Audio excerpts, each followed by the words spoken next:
be my wife? Tita, will you be my mama?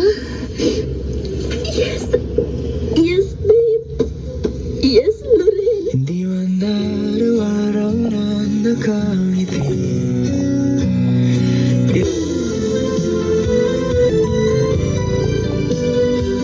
Busy hagod ni mo, day. Ay, yes, tita. Kay dapat dili palpak ang wedding. Tawagan ako og mama. Kay kaslo naman mo. Ay, sige, ma.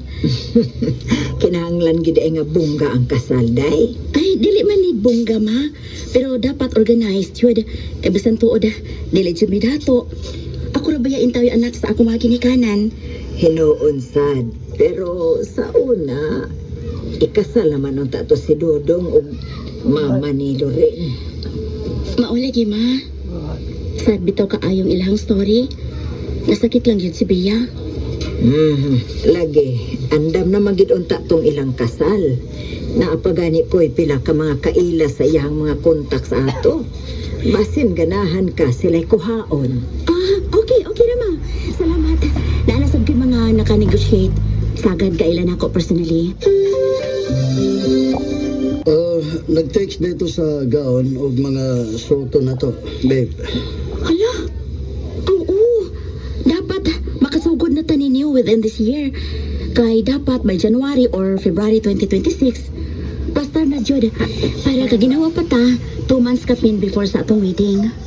Yes, babe. Basta communicate lang kung di kaya, ha? Kay mahadlok niya ko atong nahitabo kang kuan ba? Dihuan ba to? Katong Sierra? Bitaw, babe. Basta tinabangay lang yun ta. Babe.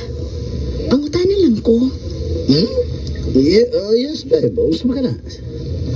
Ang sa imong gibati karon kumpara sa una. I mean, katong padung unta mo ikasal sa mama ni Lorraine. Si Bea ba? Murag lahi, babe.